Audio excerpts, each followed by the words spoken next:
The major product of the reaction between tertiary butyl chloride and sodium ethoxide is. So what is tertiary butyl chloride first? What is tertiary carbon atom first? Tertiary carbon atom is C, CH3, CH3, CH3 and Cl. This is tertiary butyl chloride.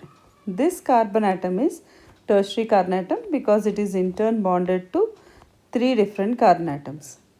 Okay, when this tertiary butyl chloride is treated with sodium ethoxide C2H5ONa. In the presence of sodium ethoxide, which is a base, elimination reaction takes place.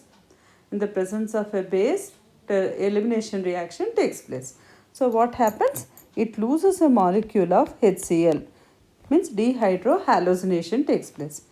This elimination is beta elimination, means if a hallogen is eliminated from the alpha carbon atom, hydrogen should be eliminated from the beta carbon atom. So halogen is eliminated from alpha carbon atom, hydrogen can be eliminated from any of these 3 beta carbon atoms. All the 3 are beta carbon atoms. So what will I get?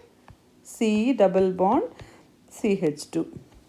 So what is the name of this compound? There are 3 carbon atoms, 1, 2 and 3. So the root word is prop. And where is double bond on the first carbon atom? Prop 1 ene. And there is methyl group on the second carbon atom.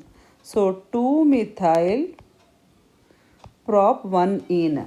The name of the compound obtained, final product obtained is 2-methyl prop 1 ene. So what is your answer there? 2-methyl prop 1 ene. Answer is option A.